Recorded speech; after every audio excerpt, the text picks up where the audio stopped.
same time, we also have the Department of Climate Change and Meteorological Services that runs numerical weather predictions, and these are ingested into hydrological models in the Department of Water Resources. So with that, then the warnings are generated into the communities to make sure that they handle the disasters. However, with this system, we realize that there are some challenges. One of them is the issue of timeliness. Because, for example, if you have a gadget to measure the water levels, sometimes the lead time for this to trigger a warning so that people should react is usually very, very slow. At the same time, also using these numerical weather predictions, there is issue of scale. You find that the resolution most of the times is not big enough, high enough to handle such scale of predictions. At the same time, these hydrological models, they don't exist in all river channels, in all river basins. So because of that, we are also now piloting a new phase where we are ingesting in the GeoGloss CMWF, which is a high resolution one. It's free and it's also available almost globally. So we are trying to pilot this one into our early warning system to make sure that probably it can give us a lead time enough for people to get ready or to evacuate if the threat is coming. So this one, the good thing is it has a lead time of 15 days or so. So it gives people a time to prepare in good time. So this project started a year ago. So we are like in our second year trying to pilot it, and we believe that it will support the work of early warning that we are doing. Because last season was a challenging one, especially that we experienced 2 tropical cyclones in a space of 2 months, which they displaced millions of affected millions of people. And would like to make sure that this early warning is in place and support the communities. So in short, I think that's what we are doing in Malawi, and we are planning to upscale this initiative into almost all the bases we have in Malawi. Thank you very much for giving me this opportunity. Thanks. Thank you very much. We have a few minutes for questions, and then we will go to a brief wrap-up of the whole session. Do we have any questions from the floor?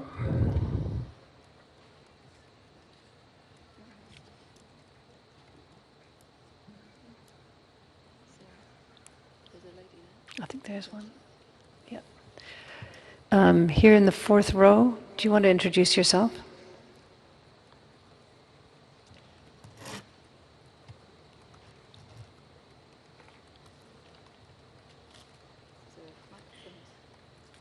Oh, perhaps your microphone isn't working.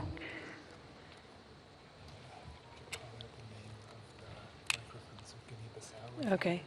So the microphone of Guinea-Bissau seems to be not working.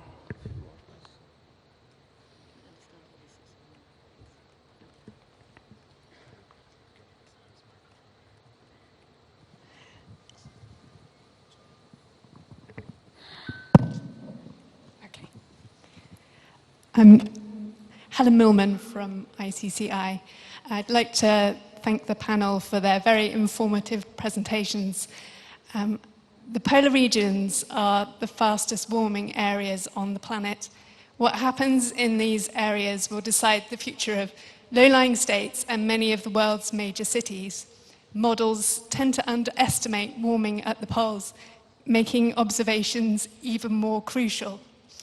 Furthermore, on our current emissions pathway, permafrost thaw is projected to contribute greenhouse gas emissions equivalent to those of the USA and China combined by 2100. So observing the cryosphere is important for both greenhouse gas monitoring as well as adaptation. So please could the panel expand on the vital importance of observation of the cryosphere? Thank you. Thank you very much for that question.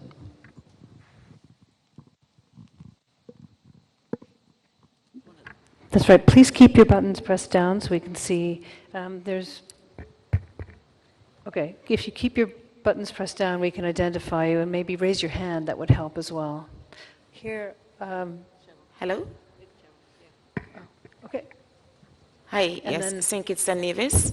I have two quick questions for the presenters. Could the experts share some insights on the role of systematic observations for attribution science? The science of attributing observed changes in the climate to anthropogenic global warming is growing in importance globally, but there are attribution gaps, particularly in vulnerable regions. Could the experts perhaps share the assessment on how these can be addressed? And lastly, we would like to ask the experts about the role of Earth observations in loss and damage, specifically the role of data or lack thereof in understanding and assessing loss and damage. As always, information at the regional level would be especially appreciated, and in particular with regards to the unique circumstances of small islands. Thank you. Thank you for that excellent question. I think we have another one here. Thank you. And from St. Lucia, Okay. we would like to thank the presenters for the very I'm afraid we informative- can't hear you. Can you hear me speak now? in the microphone? Can you hear me now? Yes. Okay. So I want to thank the presenters for their very informative presentation, and as I indicated, from St. Lucia. I just have one question, and it's want to ask the experts if they could go into further details on the conclusions that for many regions, observing networks and observation management are not optimal. Which regions does this apply to? How is the situation for small island states? And how is this being addressed? And what more can be done? Thank you.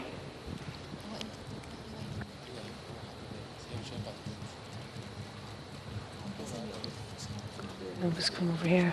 Okay. Okay, I'm so sorry. Can we enable Egypt? Or you can, she's got the thing now. It's okay. Thank you for your informative presentation. I want to ask how can food practices affect climate change or mitigate climate change since agriculture sector has a high effect on the climate change. So for example, we are encouraging now to be vegetarian and reduce meat production. So how can this have an effect on the climate change? Thank you. Thank you very much. We're quite short for time, so I think we'll jump into those questions. The attribution of climate change and the assessment of regions. Who in the panel would like to speak to that? That's a very important issue. Obviously, we're dealing with global systems in some cases. How important is it to downscale and to think about regional impacts and attributions? Anthony, perhaps? Yeah, if I understand well, it's about attribution of climate change and attribution of events. Yeah, the role of observing system or observations, the observation we had and the reanalysis from different parts of the climate system have provide. I mean, we need observation for the different part of the climate system to have global attribution of global change of the climate system. But when we talk about event attribution, if there is an extreme event, we need observations at global, at regional, and even local levels for this event itself.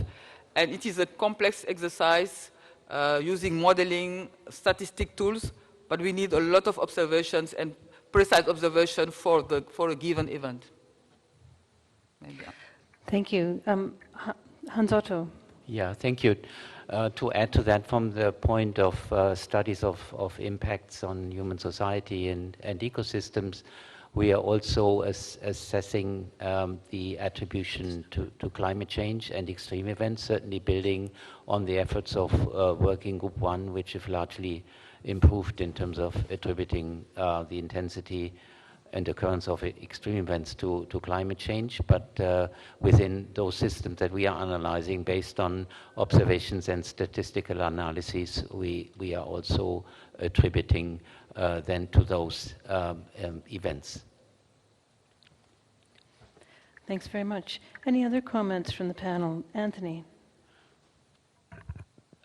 Thanks, Anya, and thanks. It's a great question. Just maybe on the point of attribution, you know, it's really important to have a good record of the past, and so for attribution studies, it's very important that we address data rescue as a imperative. Actually, you know, it's a race against time, as many of us know, to rescue a lot of this historical data that's needed to understand the past, and it's only through understanding the past and comparing it to the present and to the future that we can attribute correctly. Thank you.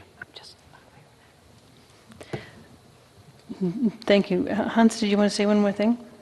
I would move to two other questions that relate to this. One of them is the observation of the cryosphere, where certainly such observations have been integrated also into the special report on climate change and the ocean and the cryosphere, and the observations of the cryosphere are part of this, have been part of this.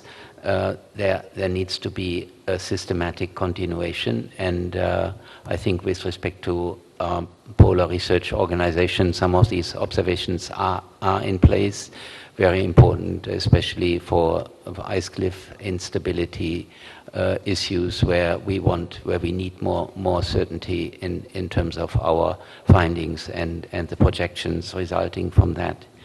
And not to forget, I mean, there was this question about whether observations and attribution exercises also relate to losses and damages. Yes, that is certainly part of the assessment also in Working Group 2, whether such observations exist at the required spatial scale, for example, on each of the small island development states. That is another question to be addressed. I mean, part of my intervention was really to indicate that such a systematic observation and a network of observation stations and efforts is really very scarce with respect to Working Group 2 issues, where we deal with impacts, adaptation, and vulnerabilities. Thanks, Hans Otto. And I'd just like to comment briefly on the polar question as well. You know, we know that it's very hard to get observations through satellites. So there are areas that are often out of sight, literally.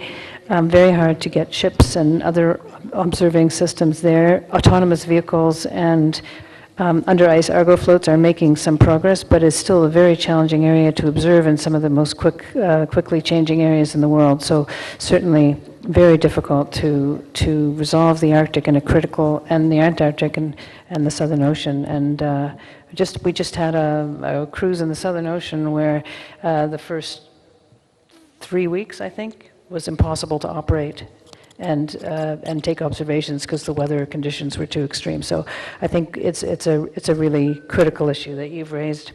I wanted to touch base once more on the issue of loss and damage. And Annette, I know that you have some comments on this, and also about, you know, the importance of considering tipping points. Perhaps you could comment.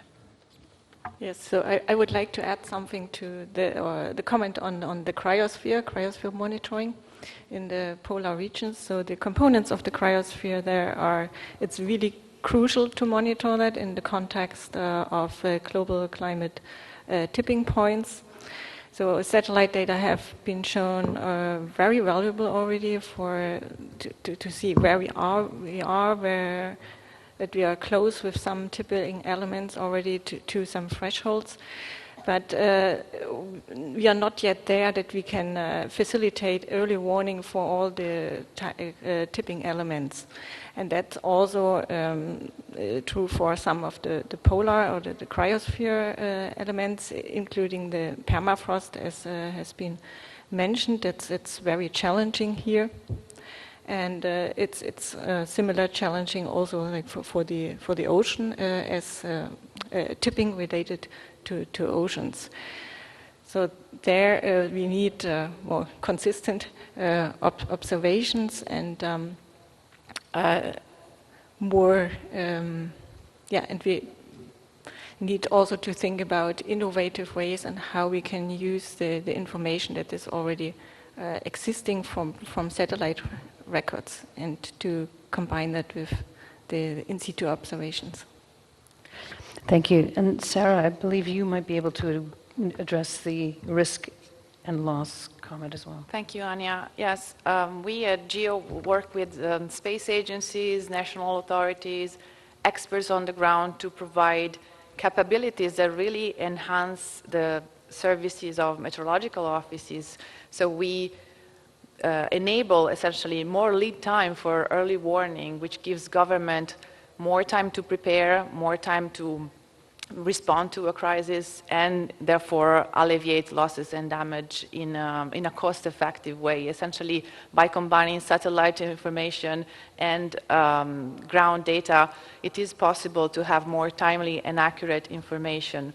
And all these data are open and free, and are normally available very easily on web platforms, and programs are in place that allow developing countries to run models through cloud platform that are also freely available thanks to some collaborations that, for instance, our organization, the Group on Earth Observation, has struck with global technology providers such as Microsoft, Google, Amazon.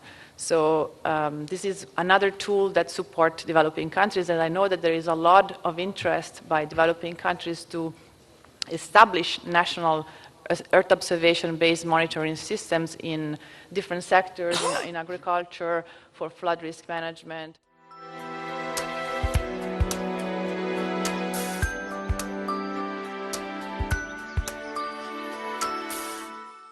One at the national level and one at the international level.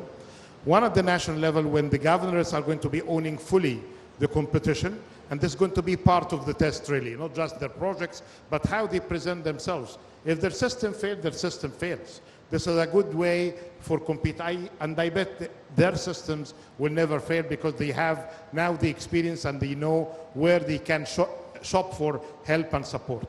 The other thing, when it comes, and it's great to have, of course, the Vice Chairman of Bank Misr with us, because many of these projects, not just the winners, the 18 or the 27, or not even the 162, but many of the projects that are in the pipeline, a banker, professional like Mr. Maghrabi can really take this pipeline and start seeing, some of them may already be of his clientele. Some of them might be in need for help and support. Some of them could be in need for encouragement. And this is what I need to have to see more at the national level. I need to recognize as well the good work by the universities, providing advisory service, think tanks. So I know how governors work. When you have this kind of a mandate coming from the president, prime minister have a decree, there is a competition, they will mobilize resources within their system and beyond. Internationally, I wouldn't really leave the EBRD to my right, my good sister and friend, but I said to my right here, but to my left, Elena, and of course, my good friend, the UNDP representative. We need to get there, as I mentioned to DSG Amina Mohammed and to Achim Steiner, that this is a beautiful project that we need as Egyptians. We always like to share what we see as good regionally and globally. And this is an opportunity, of course, no mandate coming from us. You have your own governance structure, but this is an idea that could be sponsored by you to take it at scale. I know that there could be some existing programs like the one you told me about between UNDP and UNEP and others, but there could be another opportunity. We have actually a nice logo for you prepared. The one that you see here is the one for the national purposes, but we have one that is designed by a blind sister of us, picked by Dr. Maya Morsi, who gets the idea, understand it, visualize it, and reflect it in a logo. You'll like it. Minister Harris saw some of the early tests of that. We're giving you more than just the idea. The idea, good experience, and a logo, and then we need your platform and system to get it international. Of course, my other good sister in the room here, the SDG Joint Fund head, Lisa, she's always, yes, you see? Here is the reaction that I see. Perhaps that, of course, thank you so much. She's even almost dancing because of a good idea coming her way, because part of her were, and you're singing as well. Singing in the morning, dancing in the afternoon. I don't know what you are going to be doing at night. May God help you. Anyways, but we need your help as well. So this is a great project, and I hope it will have a life of its own with the dynamism of the local partners and the international partners. Thank you so much. Thank you very much, Your Excellency. Mrs. Spanova, come on, if I may give us feedback here, I have two dual questions for Your Excellency. One is this is, as I think, as important as the mega projects of COP27, like the hydrogen, what have you, for you guys at the UN? And second, have you seen this elsewhere, and is it as good as that one, or do we have space to grow and ameliorate our performance? The mic is not, it's working. Excellent. Thank you, Karim, Your Excellency, Minister, Dr. Mohieldin, esteemed members of the panel. As United Nations, we've been, very honored and glad to be partners of this initiative, because the initiative brings value very clearly. And you've heard, some of the value that the initiative brings at local level. And it's important because it goes grassroots, and it works from grassroots to big private sector players, from national authorities to young entrepreneurs and women entrepreneurs. We've heard about this as well. Implementation was mentioned. And we know that climate change will continue to have a major impact across the country. And this initiative brings ambition to accelerate climate action. And as such, it gives also a very strong message of commitment to implementation of Egypt. So another very important feature I want to mention, this is the fact that it works at governorate levels and it includes the governors. And it rightly puts emphasis on the local level. Ultimately, this is where we need to deliver on our climate ambition and also on the sustainable development goals. That's why the SDG localization is an important element that this initiative fits within. As United Nations, there were a number of agencies that contributed. I'm glad that the head of UNDP is here. That was one of the agencies that put efforts in the initiative under the able coordination of the national coordinator, Ambassador Badr. So talking about the agencies, UNDP, UN Habitat, UNIDO, UN Women, FAO and WFP.